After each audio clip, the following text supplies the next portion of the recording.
30 นาทีเวลาในเมืองไทยเราจะทำการถ่ายทอดจากกรุงปักกิ่งไปอีกซึ่งจะเป็นการต้อนรับนายกรัฐมนตรีไทยนะครับซึ่งสถานีวิทยุกระจายเสียงประเทศไทยจะทำการถ่ายทอดเสียงไปด้วยจากกรุงปักกิ่งไปยังเมืองไทย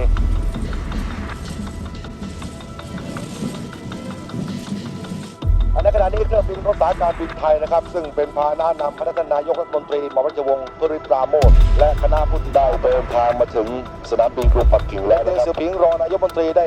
สัมผัสมือกับนายกรัฐมนตรีไทยนะครับสำหรับผู้ที่ติดตามคณะของนายกรัฐมนตรีก็มีพลตรีชาติชายชุนวัฒน์รัฐมนตรีว่าการกระทรวงการต่างประเทศและอนันต์ปัญญารชุนเอกอัครราชทูตประจำสหรัฐและการเมืองที่ตุโสพลพลตรีสังกัดนายกรัฐมนตรีสังกัด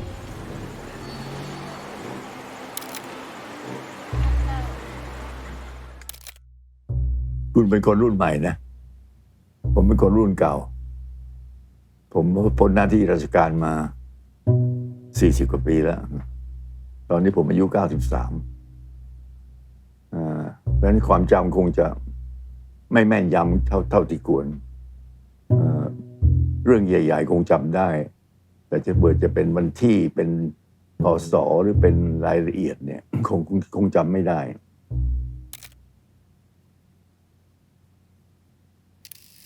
ก็นี่ก็ปีนี้ก็จะเป็นปีครบ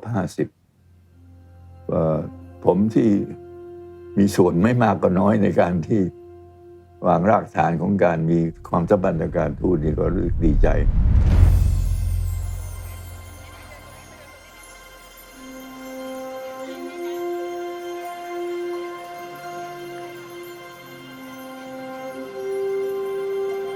ประวัติศาสตร์ที่ผ่านมานะครับจะพบว่าไม่มีประเทศใดไม่มีรัฐใดไม่มีสังคมใดนะครับที่อยู่โดยลำพังนะครับเพราะว่าเราทุกรัฐเองต่างก็จะต้องมีปฏิสัมพันธ์อย่างน้อยที่สุดก็กับประเทศเพื่อนบ้านรัฐเพื่อนบ้านหรือถัดมาก็คือประเทศที่อยู่ในภูมิภาคเดียวกัน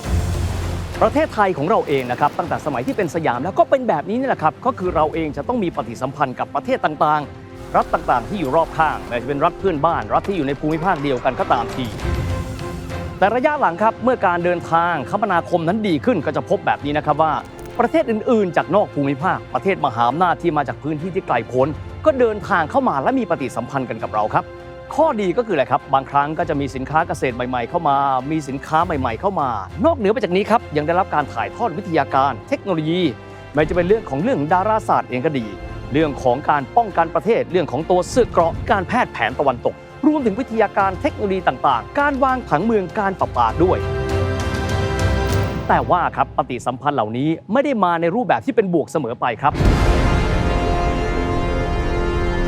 บางครั้งอาจจะมาพร้อมกับความท้าทายเช่นลัทธิการล่าอาณานิคมบางครั้งมาพร้อมกับรูปแบบความขัดแย้งของผลประโยชน์ในหลายๆประเทศด้วยในหลายช่วงประวัติศาสตร์เองครับเราเองไม่ว่าจะเป็นยุคที่เป็นสยามหรือยุคที่เป็นไทยในปัจจุบันเราก็เผชิญกับความยากลำบากในเรื่องของความสัมพันธ์กับนานาประเทศนั้นหลายครั้งเช่นเดียวกันนะครับ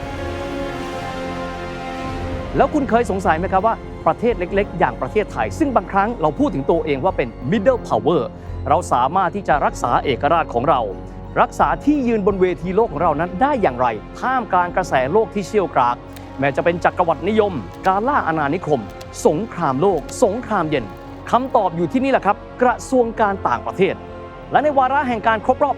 150 ปีแห่งการสถาปนากระทรวงการต่างประเทศนะครับประวัติศาสตร์8นาทีครับในซีรีส์นี้เราจะพูดถึงกิจการต่างประเทศของบ้านเรานับตั้งแต่สมัยที่เราเป็นสยามจวบจนยุคปัจจุบันที่แน่นอนครับว่าความท้าทายในแต่ละยุคแต่ละสมัยนั้นมีความแตกต่างกันไปและทวีความท้าทายในมิติที่ซับซ้อนมากขึ้นทุกทีครับ This is the Standard Podcast Eye-opening for your ears 8-Minute History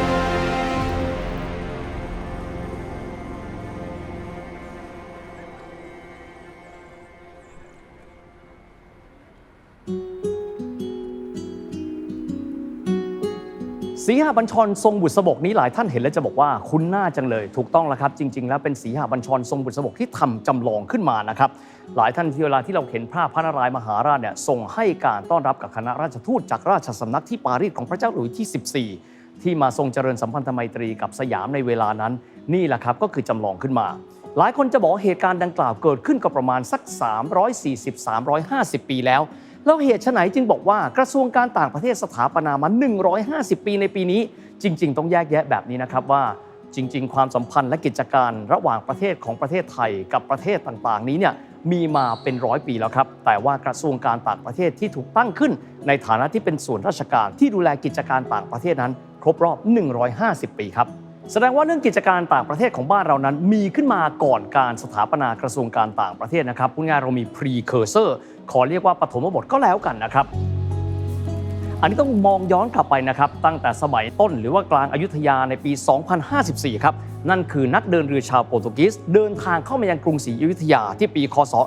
1511 ครับและถ้าเกิดว่าใครนะครับเป็นแฟนรายการประวัติศาสตร์ 8 นาทีโดยเฉพาะอย่างยิ่งเลยซีรีส์สำรวจโลกคงจะจำได้นะครับว่าต้นศตวรรษที่ 16 นั้นคือยุคแห่งการสำรวจโลกครับโดยคริสโตเฟอร์โคลัมบัสนักเดินเรือจากราชอาณาจักรสเปนนั้นค้นพบแผ่นดินใหม่อีกฟากหนึ่งของมหาสมุทรแอตแลนติกในขณะเดียวกันพวกโปรตุเกสครับบาร์โตโลมิวดิอัสและวาสโกดากามาเดินเรือเข้าสู่มหาสมุทรอินเดียในช่วงเวลานั้นเองครับพวกเขาก็เดินหน้าเข้ามาถึงอยุธยาในปี 1511 นั่นเองช่วงเวลานั้นครับตรงกับราชวงศ์สุพรรณภูมิราชวงศ์สุโขทัยอันเป็นราชวงศ์ที่ 2 และ 3 นะครับของกรุงศรีอยุธยากล่าวคือช่วงก่อนการเสียกรุงศรีอยุธยาครั้งที่ 1 นั่นแหละครับด้วยวิวัฒนาการเดินเรือที่รุดหน้าไปมากครับในช่วงหลังเรเนซองส์ในยุคของ Discovery จากนั้นก็จะมีประเทศมากมายแล้วครับที่เดินทางเข้ามายังภูมิภาคแถบนี้ถ้าเกิดว่าใกล้ๆตัวก็จะมีญี่ปุ่นครับนอกจากนี้ถ้าเป็นชาวยุโรปครับนอกเหนือไปจากชาวโปรตุเกสก็จะมีชาวฮอลันดาสมัยก่อนเรียกวิลันดาฝรั่งเศสอังกฤษเปอร์เซียเองก็เดินหน้าเข้ามาครับทำให้เรารู้ครับว่าโลกใบนี้มิได้มีแต่เพียงเฉพาะประเทศเพื่อนบ้านเราไปดูพัฒนาการความสัมพันธ์ทางการทูตของไทยครับตั้งแต่ยุคอยุธยาจนกระทั่งถึงรัตนโกสินทร์ตอนต้นกันก่อนครับเรื่องนี้ถือเป็นเรื่องราวที่มีความน่าสนใจนะครับเพราะหนึ่งในความท้าทายคือการรักษาเอกราชท่ามกลางการเปลี่ยนแปลงอำนาจในภูมิภาคของเราที่ได้รับผลกระทบจากมหาอำนาจชาติตะวันตกที่เดินหน้าเข้ามา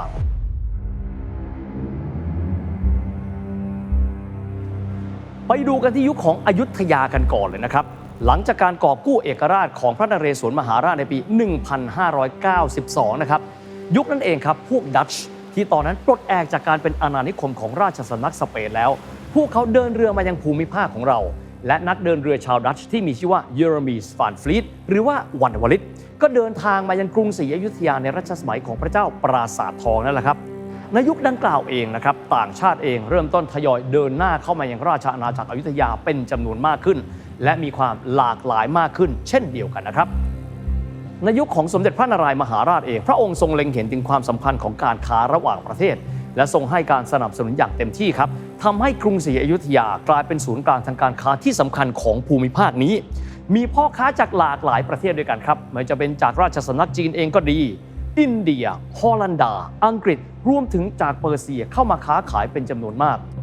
นอกจากนี้ครับพระองค์เองยังมีการส่งทูตไปสร้างความสัมพันธ์กับชาติต่างๆครับไม่ว่าจะเป็นอิหร่านก็ดีฝรั่งเศสเองก็ดีในช่วงรัชสมัยดังกล่าวเองครับก็มีชาวต่างชาติโดยเฉพาะยิ่งชาวยุโรปเข้ามาค้าขายและอาศัยอยู่ในกรุงศรีอยุธยาอย่างที่ไม่เคยมีมากขนาดนั้นมาก่อนนะครับเพราะว่ายุโรปเองในช่วงเวลาดังกล่าวคือยุคแห่งการขยายอิทธิพลทางการค้าเผยแผ่ศาสนาและการขยายอิทธิพลและอำนาจมายังภูมิภาคของเราก็คือเอเชียตะวันออกไกลแบบนี้นี่แหละครับแต่อย่างที่ได้กล่าวไปแล้วนะครับว่าทุกอย่างไม่ได้มีแต่ด้านดีนะครับเพราะว่าในยุคนั้นเองฮอลันดาครับที่ตอนนั้นเนี่ยกลายมาเป็นมหาอำนาจของโลกแต่ทีนี้ครับความสัมพันธ์ระหว่างเรากับฮอลันดาถือว่าค่อนข้างตึงเครียดครับเพราะว่าฮอลันดาเองมีการกีดกันการค้าของบ้านเราถึงขั้นมีการส่งเรือรบนั้นมาปิดปากแม่น้ำเจ้าพระยาและบังคับให้ไทยเราย้อนทำสัญญาที่มีการเสียเปรียบนะครับทั้งนี้เพื่อเป็นการป้องกันภัยเอาไว้ครับพระนารายณ์มหาราชจึงได้มีการสร้างเมืองลพบุรีเป็นเมืองหลวงสำรองเอาไว้พร้อมกับมีการสร้างป้อมปราการเอาไว้ป้องกันข้าศึกเพื่อแก้ไขปัญหาความตึงเครียดกับชาวฮอลันดาไปด้วยในด้านวิเทโสบายหรือว่านโยบายการต่างประเทศครับพระนารายณ์เองทรงใช้วิธีการทางการทูตหลากหลายวิธีครับแม้จะเป็นรูปแบบของการเจรจาการทำสนธิสัญญาทางการค้ามีการให้สิทธิพิเศษทางการค้ากับฮอลันดาแต่ว่ามีการจำกัดอำนาจของพวกฮอลันดาเอาไว้ในระดับที่ไทยนั้นสามารถที่จะควบคุมได้ด้วยนอกเหนือไปจากนี้ครับเพื่อเป็นการป้องกันความเสี่ยงได้มีการเจริญสัมพันธไมตรีกับฝรั่งเศสเอาไว้นะครับทั้งนี้เพื่อเป็นการทวงดุลของทั้งฮอลันดาและอังกฤษซึ่งรัชสมัยของพระองค์นั้นตรงกันนะครับกับสมัยของพระเจ้าลุยที่ 14หรือว่ากษัตริย์สุริยาหรือว่าเลโควโซเลแห่งราชวงศ์บูกบองโดยในปี 2230 หรือว่าตรงกับปีคริสตศักราช 1687 ครับ ไทยเองได้มีการทำสนธิสัญญาการค้าขายกับฝรั่งเศสโดยเอกอัครราชทูตของพระเจ้าหลุยส์ที่ 14 เชอร์วาเลียเดอโชมงนั้นเดินทางมายังสยามครับโดยในครั้งนั้นมีเจ้าพระยาวิเชยนหรือว่าคอนสแตนตินโฟลคอนเป็นคนกลางสำคัญครับที่ช่วยกระชับความสัมพันธ์ระหว่าง2ประเทศในรัชสมัยของพระเจ้าหลุยส์ที่ 14 ก่อนที่เราเองนะครับโดยพระนารายณ์มหาราชจะส่งเจ้าพระยาโกษาธิบดีปานไปเป็นราชทูตยังกรุงปารีสและทั้งหมดนี้ครับคือการสร้างสมดุลทางการทูตเพื่อให้สยามนั้นดำรงอยู่ได้ท่ามกลางมหาอำนาจทางทะเลที่ขยายอิทธิพลในภูมิภาคตะวันออกไกลของพวกเราครับ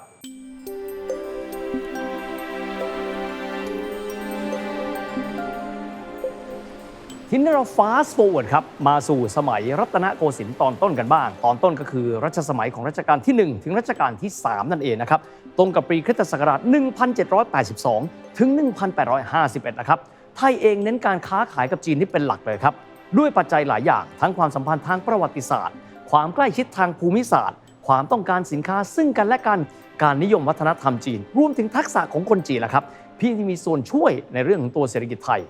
น่าสนใจครับยุคต้นของกรุงรัตนโกสินทร์ถ้าเราสังเกตครับจะพบว่าไม่ค่อยมีบทบาทของฝรั่งตะวันตกเลยถามว่าทำไมคำตอบก็เป็นเพราะว่าช่วงรัชสมัยรัชกาลที่ 1 ต่อสู่รัชกาลที่ 2 นั้นฝรั่งยุโรปครับกำลังทำสงครามนโปเลียนหรือว่าเลแกร์นโปเลียนนี้กันอยู่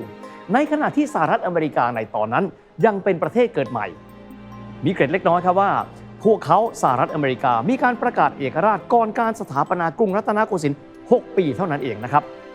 ล่วงมาถึงช่วงปลายรัชกาลที่ 3 พระบาทสมเด็จพระนั่งเกล้าเจ้าอยู่หัวครับโลกตะวันตกซึ่งตอนนั้นสงบศึกนโปเลียนเป็นที่เรียบร้อยไปแล้วชาติตะวันตกก็เลยหันกลับมาขยายอิทธิพลในภูมิภาคของเราด้วยช่วงเวลาตรงนี้เองครับมีการเปลี่ยนแปลงที่สำคัญโดยไทยนั้นทำสนธิสัญญาเบอร์นีกับอังกฤษในปีถ้าเป็นพ.ศ. 2369ถ้าเกิดว่าเป็นปีคริสตศักราช 1826 หักลบกันแล้ว 199 ปีที่แล้วพอดีครับถือเป็นจุดเริ่มต้นของการเปิดประตูค้าขายกับชาติตะวันตกอีกครั้งหนึ่งหลังจากที่ห่างเหินกันไปตั้งแต่ยุคสมเด็จพระนารายณ์มหาราชทั้งนี้ครับก็ตามมาด้วยการกลับมาของการสถาปนาความสัมพันธ์ทางการทูตกับประเทศต่างๆรวมถึงฝรั่งเศสอีกครั้งอย่างเป็นทางการด้วยครับแน่นอนล่ะครับว่ามหาอำนาจตะวันตกนั้นมาพร้อมกับนโยบายจักรวรรดินิยมหรือว่านโยบายล่าอาณานิคมล่ะครับทั้งนี้เพื่อให้สยามประเทศเองมีความทันสมัยเพียงพอในการที่จะต้านทานกระแสจักรวรรดินิยมตะวันตกครับในยุคของพระบาทสมเด็จพระจุลจอมเกล้าเจ้าอยู่หัวครับจึงเป็นยุคแห่งการพัฒนาประเทศให้มีความทันสมัยยุคแห่งการปฏิรูปและการเปิดประเทศซึ่งมีหมุดหมายสำคัญทางการทูตเกิดขึ้นมากมายทีเดียวนะครับพระองค์เองครับทรงปฏิรูปประเทศครั้งสำคัญครับในปีพ.ศ. 2435ตรงกับปีคริสตศักราช 1892 ครับโดยมีการจัดตั้งกระทรวงทบวงกรมต่างๆขึ้นและในเวลานั้นเองครับกระทรวงการต่างประเทศก็ถูกสถาปนาขึ้นในวันที่ 14 เมษายน ปีพ.ศ. 2418 หรือว่าตรงกับปีฝรั่ง 1875 กล่าวคือ 150 ปีที่แล้วนั่นเองครับโดยมีเจ้าพระยาพานุวงศ์มหาโกษาธิบดีหรือท้วมบุญนาคซึ่งดำรงตำแหน่งเสนาบดีกรมพระคลังและกรมท่าในเวลานั้นรับหน้าที่ว่าการด้านต่างประเทศในช่วงแรกเริ่มด้วยการจัดตั้งกระทรวงการต่างประเทศนี้ครับถือเป็นจุดเริ่มต้นของการปฏิรูปการบริหารราชการแผ่นดินให้ทันสมัยเพื่อที่จะรับมือกับความท้าทายจากชาติมหาอำนาจในยุคแห่งการล่าอาณานิคมและสำคัญมากครับทำรงไว้ซึ่งเอกราชของประเทศครับในปีพ.ศ. 2436 หรือว่าปีคริสตศักราช 1893 ถามว่าทำไมต้องเป็นปีนั้นเพราะปีนั้นตรงกับรัตนโกสินทร์ศกหรือรศ. 112 ครับสยามเผชิญกับวิกฤตหนักเมื่อฝรั่งเศสเองส่งเรือรบนั้นมาปิดปากอ่าวของเราบังคับให้สยามประเทศต้องยอมเสียดินแดนฝั่งซ้ายแม่น้ำโขงไปสยามเองในเวลานั้นใช้นโยบายทวงดุลอำนาจระหว่างอังกฤษและฝรั่งเศสรวมถึงผูกมิตรกับชาติมหาอำนาจอื่นเช่นรัสเซียเยอรมนีญี่ปุ่นเพื่อช่วยรักษาเอกราชของสยามเอาไว้ท่ามกลางยุคการล่าอาณานิคมและในการนี้เองครับพระองค์เสด็จยุโรปถึง2 ครั้งครั้งแรกในปีพุทธศักราช 2440 ตรงกับปีฝรั่ง 1897 และ 2450 ก็คือในปี 1907 ทั้งนี้เพื่อผูกสัมพันธไมตรีคานดุลกับอังกฤษและฝรั่งเศสแสดงให้ประเทศตะวันตกได้เห็นนะครับว่าสยามเป็นชาติที่มีอารยธรรมไม่ใช่ชาติด้อยพัฒนาที่จะถูกยึดเป็นอาณานิคมได้ง่ายๆนับเป็นประมุขแห่งโลกเอเชียตอนออกไกลพระองค์แรก ที่เสด็จประพาสยุโรปวิวัฒนาการของนโยบายการต่างประเทศไทยนั้นตั้งแต่สมัยสมเด็จพระนารายมหาราชที่ทรงเปิดรับชาติตะวันตกอย่างกว้างขวางสู่ยุคปิดประเทศในสมัยอยุธยาตอนปลายและต้นรัตนโกสินทร์จนถึงยุคปฏิรูปในรัชสมัยของรัชกาลที่ 5 ที่ต้องเผชิญกับลัทธิจักรวรรดินิยมตะวันตกความสำเร็จในการรักษาเอกราชของสยามประเทศท่ามกลางกระแสการล่าอาณานิคมได้แสดงให้เห็นนะครับถึงประสิทธิภาพของนโยบายการต่างประเทศของสยามที่สอดคล้องกับสถานการณ์โลกส่งผลให้เราเป็นประเทศเดียวในเอเชียตะวันออกเฉียงใต้ที่ไม่ตกเป็นอาณานิคมและเป็นมรดกทางการทูตที่สำคัญสืบมาจนถึงปัจจุบันครับ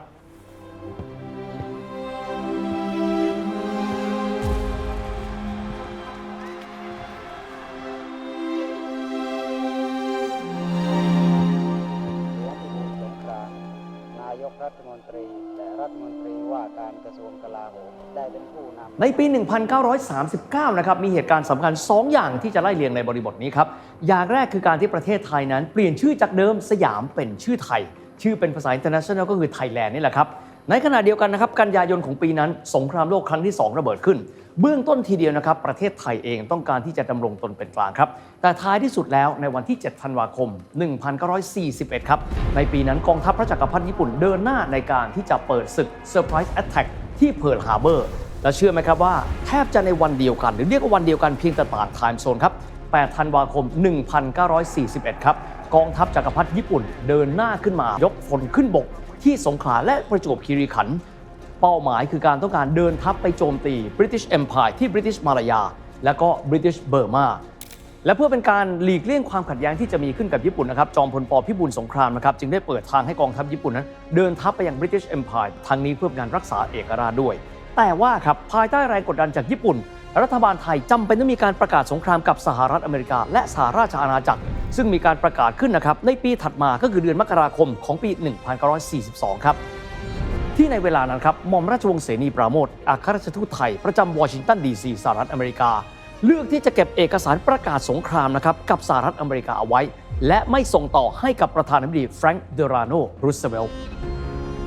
นอกจากนี้ครับการที่นายปรีดีพนมยงค์และกลุ่มผู้รักชาติได้มีการก่อตั้งขบวนการเสรีไทยเพื่อทำงานใต้ดินต่อต้านญี่ปุ่นและสนับสนุนฝ่ายสัมพันธมิตรผ่านเครือข่ายภายในรวมถึงการประสานงานนะครับกับตัวแทนในต่างประเทศ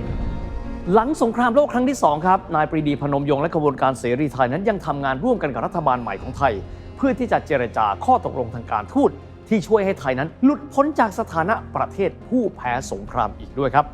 ความสำเร็จของขบวนการเสรีไทยนั้นส่งผลให้ประเทศไทยได้รับการยอมรับจากนานาชาติครับในฐานะประเทศที่ถูกบังคับให้ร่วมสงครามและมิใช่ผู้ร่วมมือกับฝ่ายอักษะอย่างสมัครใจด้วยซึ่งสิ่งนี้เองครับนำไปสู่การปฏิบัติการทางการทูตหลังสงครามรวมถึงการเข้าร่วมเป็นสมาชิกขององค์การสหประชาชาติหรือว่า United Nations ที่ประเทศไทยครับเข้าร่วมเป็นสมาชิกลำดับที่ 55 ในปี 2489 หรือว่า 1946 ทั้งหมดนี้ครับเป็นผลมาจากการรักษาภาพลักษณ์ทางการเมืองระหว่างประเทศที่ขบวนการเสรีไทยนั้นมีส่วนช่วยร่วมสร้างกันขึ้นมาครับ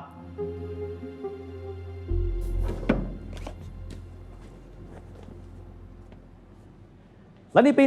1946 ครับประเทศไทยของเราได้รับการยอมรับนะครับเป็นสมาชิกสหประชาชาติลำดับที่ 55 นะครับสงครามโลกครั้งที่ 2 นั้นจบไปแล้วนะครับแต่ว่าความตึงเครียดของโลกใบนี้ยังไม่จบสิ้นลงนะครับสาเหตุเพราะว่าตอนนั้นโลกกลับมาตึงเครียดอีกครั้งหนึ่งจากสิ่งที่เรียกว่าสงครามเย็นครับนั่นก็คือระหว่างโลกเสรีนำโดยสหรัฐอเมริกาและโลกฝ่ายคอมมิวนิสต์ซึ่งนำโดยสหภาพโซเวียตนั่นเองนะครับและในช่วงเวลานั้นเองครับนายกรัฐมนตรีของไทยก็คือจอมพลป.พิบูลสงครามในช่วงที่มีการดำรงตำแหน่งในวาระที่ 2 นะครับเลือกที่จะเป็นพันธมิตรที่แน่นแฟ้นของโลกเสรีที่นำโดยสหรัฐอเมริกาโดยในปี 1954 นะครับไทยเองมีบทบาทเป็นส่วนหนึ่งของซีโต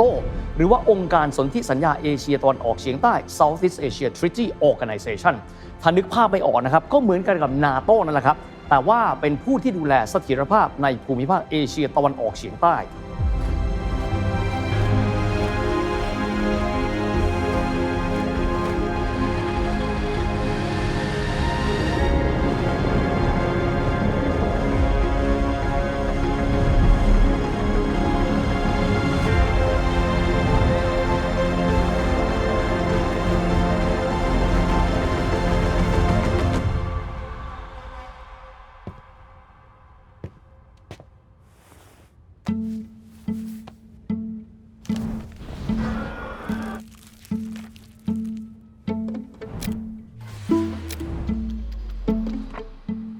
เราพูดถึงความสัมพันธ์ระหว่างประเทศระหว่างไทยกับโลกตะวันตกไปแล้วนะครับทีนี้มาดูเรื่องความสัมพันธ์ระหว่างไทยกับจีนกันบ้างนะครับ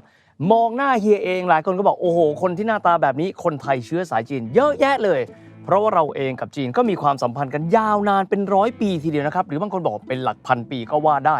แต่น่าสนใจอย่างนะครับปีนี้2025เขาบอกว่าเป็นปีแห่งการครบรอบความสัมพันธ์ทางการทูตอย่างเป็นทางการ50 ปี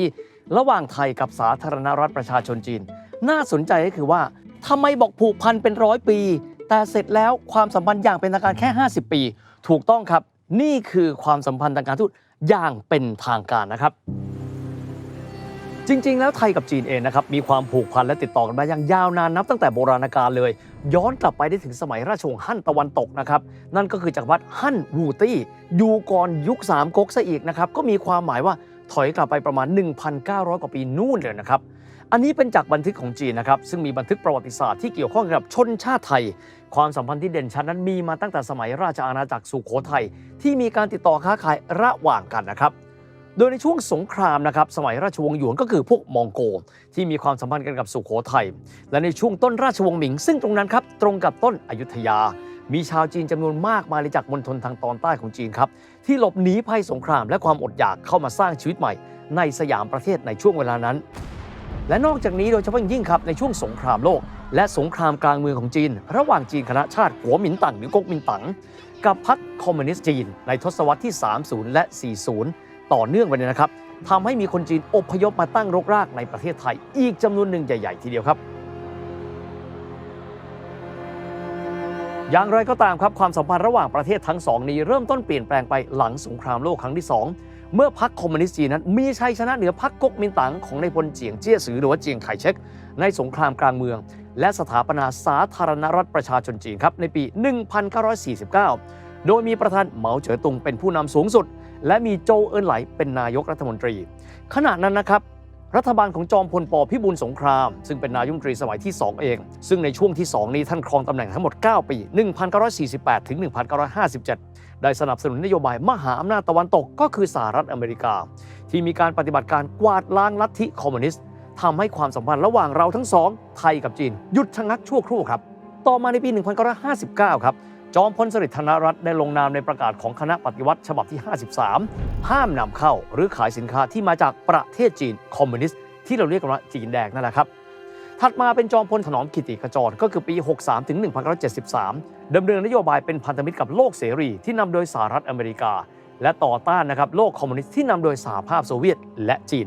ขณะที่รัฐบาลไทยต้องรับมือกับพรรคคอมมิวนิสต์แห่งประเทศไทยพคท.ที่ก่อความไม่สงบในเขตชนบทตั้งแต่ปี 1965 ซึ่งพรรคดังกล่าวเองได้รับการสนับสนุนจากพรรคคอมมิวนิสต์จีนจากการที่จีนสนับสนุนพคท.เองจึงเป็นอุปสรรคที่สำคัญต่อการฟื้นฟูความสัมพันธ์ระหว่างประเทศทั้งสองครับ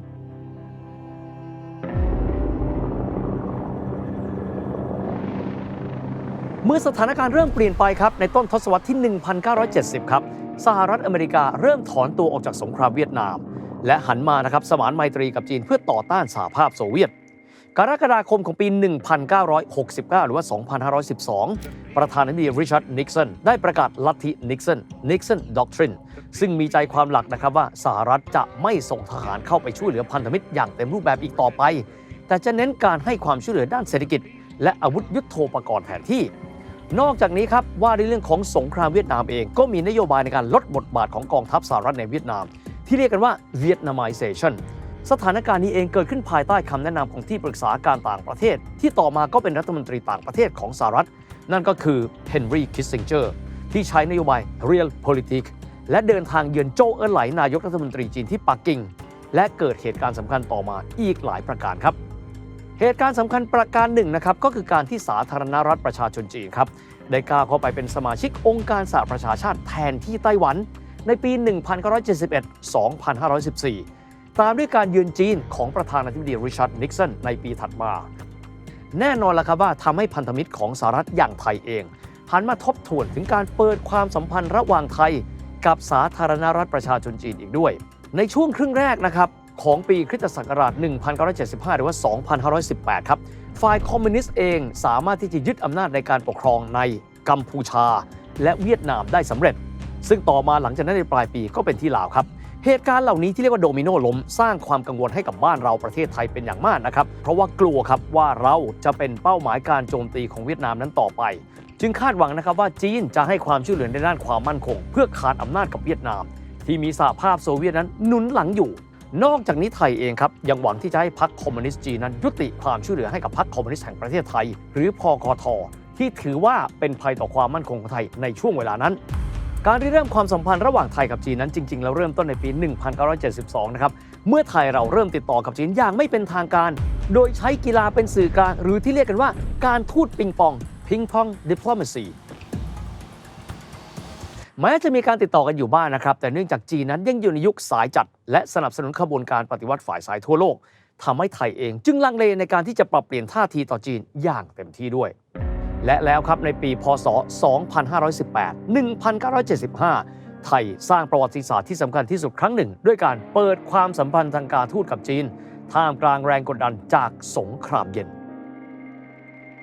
8 Minute History เอพิโซดนี้นะครับเราได้รับเกียรติจากผู้นำการเจรจาในครั้งนั้นถึง 2 ท่านครับเราไปฟังกันเลยครับตอนนั้นผมไม่ได้อยู่เมืองไทยตอนนั้นผมยังเป็นทูตเป็นผู้แทนถาวรที่สหประชาชาติแล้วก็เป็นเอกอัครราชทูตที่วอชิงตันควบกันไปพอเกิดนายกคึกฤทธิ์ได้เป็นประธานทั้งที่พรรคท่านมีเสียงเพียง18เสียงท่านได้รับเลือกเป็นนายกรัฐมนตรีแล้วก็ในฐานะนายกรัฐมนตรีท่านก็แถลงนโยบายของรัฐบาลใหม่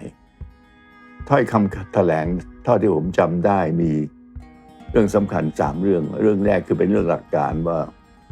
ปัจจุบันนี้ภูมิรัฐศาสตร์ของเอเชียตะวันออกเฉียงใต้เปลี่ยนไปแล้วตอนนั้นอเมริกาถอนตัวจากเวียดนามก็เท่ากับแพ้เวียดนามฝ่ายคอมมิวนิสต์ก็มีอิทธิพลมากขึ้นในเขมรในลาวเมืองไทยก็มีความหวาดกลัวเรื่องคอมมิวนิสต์กันมากอเมริกาอิทธิพลน้อยลงไปจีนมีอิทธิพลมากขึ้นเพราะฉะนั้นประเทศไทยจะต้องมีการปรับทิศทางนโยบายต่างประเทศเพื่อให้สอดคล้องกับภูมิรัฐศาสตร์พอมาถึงรายละเอียดคือว่าจะเป็นมิตรกับทุกประเทศไม่ว่าจะแตกต่างกันทางด้านความคิดทางการเมืองศาสนาเชื้อชาติหรืออะไรแล้วแต่ก็เป็นการบอกเปรยๆว่าคงกำลังจะเข้าสู่การมีสัมพันธไมตรีกับประเทศที่เราไม่เคยมีเพราะเรารู้แล้วว่าทิศทางของการเมืองระหว่างประเทศมันจะเปลี่ยนแปลงไปยังไงตั้งแต่ตอนที่ประธานาธิบดีนิกสันประกาศว่าจะทำให้สงครามเวียดนามเป็นของเวียดนามหรือ Vietnamization เมื่อปี 2512เราก็เห็นแล้วว่าสหรัฐเนี่ยจะทิ้งเวียดนามใต้ถ้าบอกว่าสหรัฐจะทิ้งเวียดนามใต้เนี่ยสถานการณ์ก็คงจะเป็นเช่นเดียวกันสำหรับกัมพูชากับลาวด้วยเพราะฉะนั้นเนี่ยไทยเราเนี่ยก็จะต้องปรับความสัมพันธ์กับจีนให้เป็นปกติต้องเปิดความสัมพันธ์ทางการทูตกับสาธารณรัฐประชาชนจีนที่กรุงปักกิ่งท่านนายกคึกฤทธิ์กับผมเนี่ยเห็นชอบกันว่าควรจะเจรจาเปิดความสัมพันธ์กับจีนเพราะแต่ก่อนนั้นเรามีความสัมพันธ์กับจีนไต้หวันแต่เมื่อมีสงครามคอมมิวนิสต์ในเมืองจีนคอมมิวนิสต์ก็ไล่กองทัพไต้หวันตกทะเลไปก็ไปตั้งรากฐานอยู่ที่ไต้หวันคือเมื่อปี 2512ผมก็เป็นคนรุ่นใหม่เหมือนกับคุณมันผิดปกติหรือมันเป็นไปไม่ได้ที่เราจะมีความสัมพันธ์กับจีนแล้วก็ต้องมีความสัมพันธ์กับจีนที่กรุงปักกิ่งไม่ใช่จีนที่กรุงไทเปนี่ก็เป็นความคิดของคนรุ่นใหม่ในปี 2512ผู้ใหญ่ในยุคนั้นเนี่ยก็ยังต่อต้านลัทธิคอมมิวนิสต์ต่อต้านพรรคคอมมิวนิสต์จีนเพราะว่าพรรคคอมมิวนิสต์จีนสนับสนุนพรรคคอมมิวนิสต์ไทยซึ่งที่จริงก็มีเหตุผลแล้วก็ถูกต้องในระดับหนึ่งแต่ในอีกระดับหนึ่งเนี่ยในแง่ของการเมืองระหว่างประเทศมันก็เป็นสิ่งที่เป็นไปไม่ได้อเมริกาเองเขาก็ได้ปรับความสัมพันธ์กับจีนเหมือนกันก็ใช้การทูตปิงปองเหมือนกันคือเรากับสหรัฐเนี่ยปรับความสัมพันธ์กับจีนแผ่นดินใหญ่เนี่ย เกือบจะเรียกว่าในช่วงเดียวกัน เพราะว่าในเดือนกรกฎาคม 2514 เนี่ยนะคิสซินเจอร์ตอนนั้นก็ยังเป็นเลขาธิการสภาความมั่นคงแห่งชาติของสหรัฐเนี่ยเขาเดินทางไปเยือนจีนเป็นครั้งแรก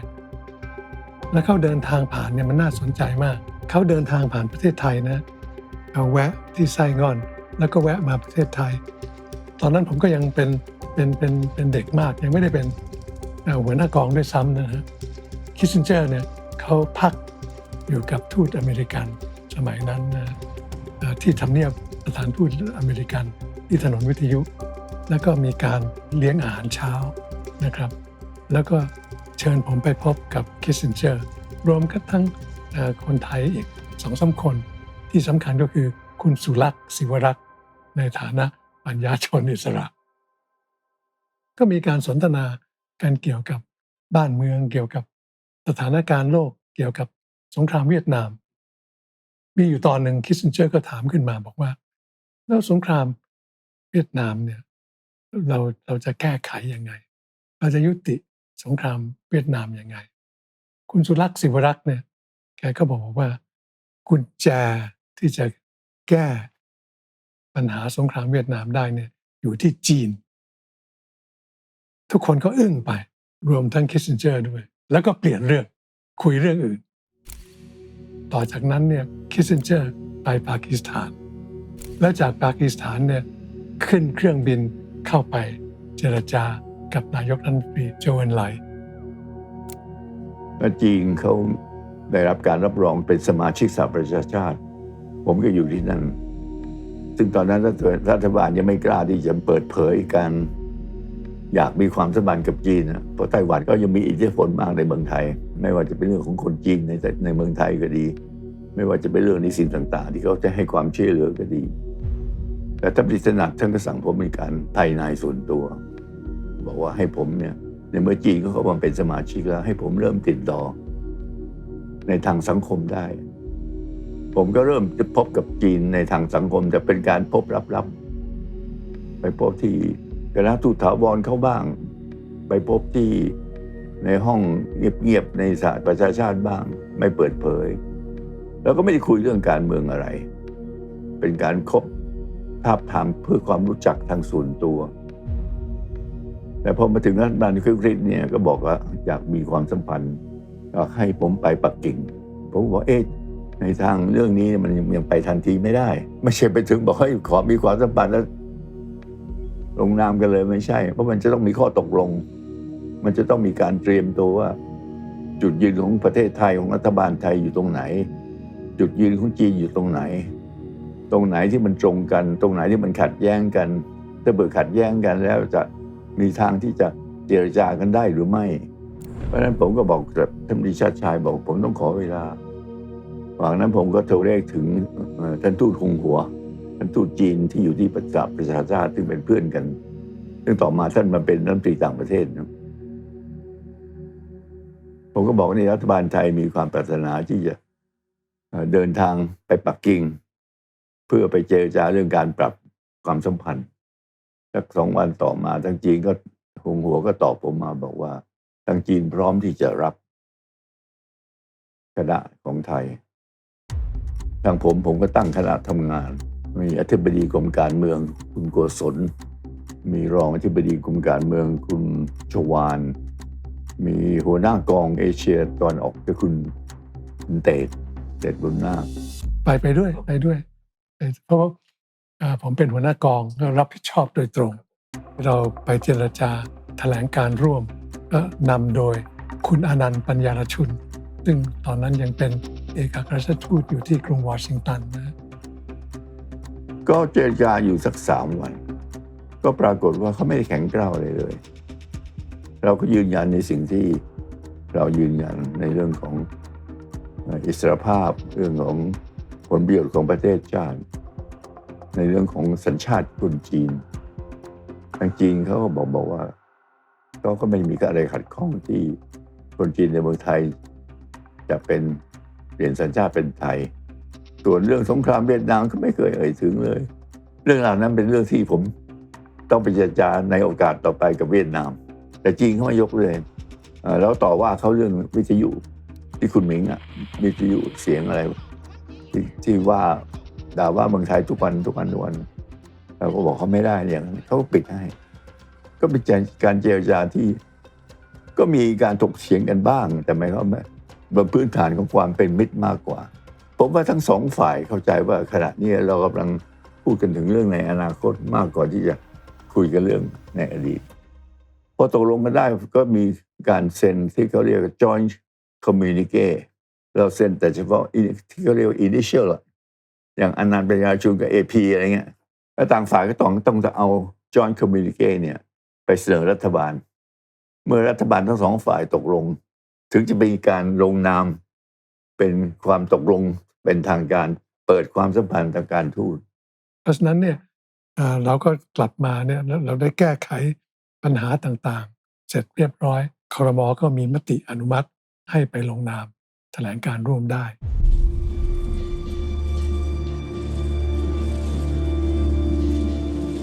ในขณะนี้เครื่องบินของสายการบินไทยนะครับซึ่งเป็นพาหนะนำพระท่านนายกรัฐมนตรีหม่อมราชวงศ์กฤษปราโมชและคณะผู้ติดตามประมาณพอท่านไปถึงแล้วเนี่ยทุกอย่างก็เรียบร้อยแล้วท่านไปเป็นผู้ลงนามนะในแถลงการร่วมระหว่างไทยกับจีนแต่ในโอกาสนั้นเนี่ยท่านก็ได้มีโอกาสสนทนาอย่างเป็นทางการเนี่ยกับรองผู้นำของจีนในขณะนั้นคือเติ้งเสี่ยวผิงแต่ก็ได้มีโอกาสพบกับท่านประธานเหมาเจ๋อตุงด้วยนี่วันหนึ่งระหว่างไปเยี่ยมโน่นเยี่ยมนี่ก็มากระซิบเราเนี่ยก็พบประธานเหมาได้แล้วกำลังดูอะไรอยู่เนี่ยให้ไปทันทีและให้ไป4 คนท่านนายกคึกฤทธิ์รัฐมนตรีชาติชายผมในฐานะเป็นหัวหน้าเจรจาคุณประกายเพชรในฐานะเป็นเลขาธิการนายกติดตามไปก็ไปถึงที่เหมาเจ๋อตุงอยู่เป็นห้องโถงใหญ่ไปนั่งกัน4 คนสักครู่หนึ่งประธานเหมาเดินออกมาเดินตัวตรงตาไม่เคลื่อนเลยแล้วก็มีผู้ติดตามมาคนเพิ่นผู้หญิงคนนี้ผมเป็นผู้หญิงที่ผมเคยพบที่นิวยอร์กชื่อแนนซี่ถังนี่ภาษาอังกฤษก็ดีมากแล้วก็เป็นร่ามให้เหมาเจ๋อตุงมาไม่รู้กี่สิบปีเวลาเหมาเจ๋อตุงมันยืนแล้วก็เรา4 คนไปจับมือผมไม่แน่ใจแกเห็นเราไหมหรือเปล่าแต่รู้ทันทีว่าสุขภาพไม่สมบูรณ์แล้วตอนนั้นแล้วแกก็พูดมึมนั่นที่แถงก็แปลให้ฟังว่าเราออกมาแล้วบอกว่านี่สงสัยไม่ใช่เหมาเจ๋อตุงพูดอะไรนั่นที่แถงพูดแทนให้นี่เป็นการเดาของเรา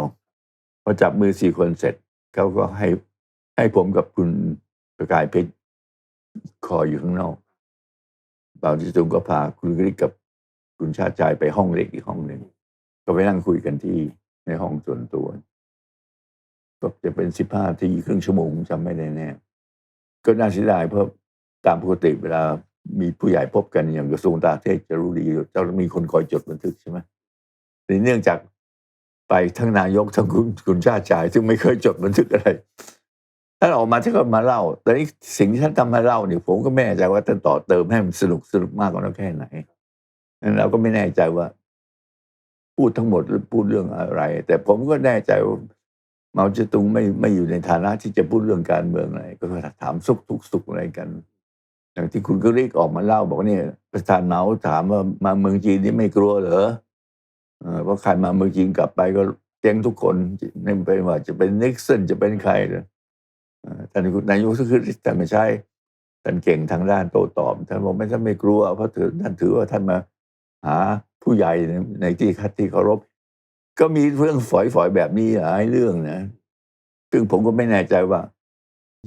จะถูกต้องหรือมันจะแม่นยำ 100% หรือไม่แต่จริงๆแล้วเราไม่รู้เพราะกระทรวงต่างประเทศก็ไม่มีบันทึกอยู่จ จริงๆมันเป็นเรื่องประวัติศาสตร์น่าเสียดายเหมือนกัน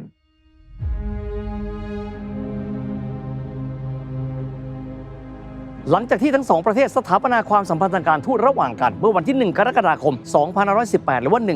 1975 ครับความสัมพันธ์ระหว่าง 2 ประเทศไทยจีนได้พัฒนาก้าวหน้าอย่างรวดเร็วครับและเป็นแบบอย่างหนึ่งนะครับของความสัมพันธ์ระหว่างประเทศที่มีระบอบการปกครองที่มีความแตกต่างกันครับ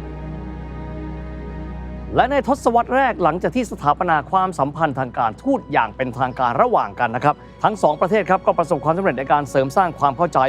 และก็ความไว้เนื้อเชื่อใจต่อกันอันนำไปสู่การเป็นหุ้นส่วนในการแก้ไขปัญหาความไม่มั่นคงในภูมิภาคเอเชียตะวันออกเฉียงใต้ในยุคนั้นอีกด้วยครับ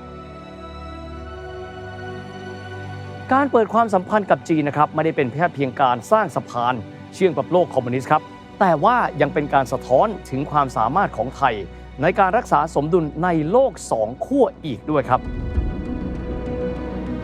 หลังยุคสงครามเย็นครับไทยเองได้มีการใช้บทเรียนจากอดีตเพื่อสร้างความร่วมมือที่แข็งแกร่งกับมหามิตรเช่นญี่ปุ่นซึ่งเป็นนักลงทุนรายใหญ่ที่สุดในประเทศไทยการเปลี่ยนแปลงทางการเมืองเศรษฐกิจเทคโนโลยีและสิ่งแวดล้อมในยุคโลกาภิวัตน์ก่อให้เกิดความท้าทายใหม่เช่นการแข่งขันทางเศรษฐกิจระหว่างมหาอำนาจรวมถึงการเปลี่ยนแปลงสภาพภูมิอากาศไทยเองครับเผชิญหน้ากับความท้าทายเหล่านี้โดยการยึดมั่นในความร่วมมือระดับภูมิภาคเช่นอาเซียนการสร้างพันธมิตรใหม่150 ปีของกระทรวงการต่างประเทศครับไม่ใช่แค่เรื่องของประวัติศาสตร์ไม่ใช่แค่เรื่องของคำปราศัยบนเวทีโลกแต่มันคือการเอาตัวรอดของประเทศเล็กๆที่อยู่ท่ามกลางพายุแห่งจักรวรรดินิยมสงครามและอุดมการณ์ในวันที่เพื่อนบ้านล้มลงทีละประเทศเราคือชาติเดียวในภูมิภาคที่ยังสามารถยืนหยัดอยู่ได้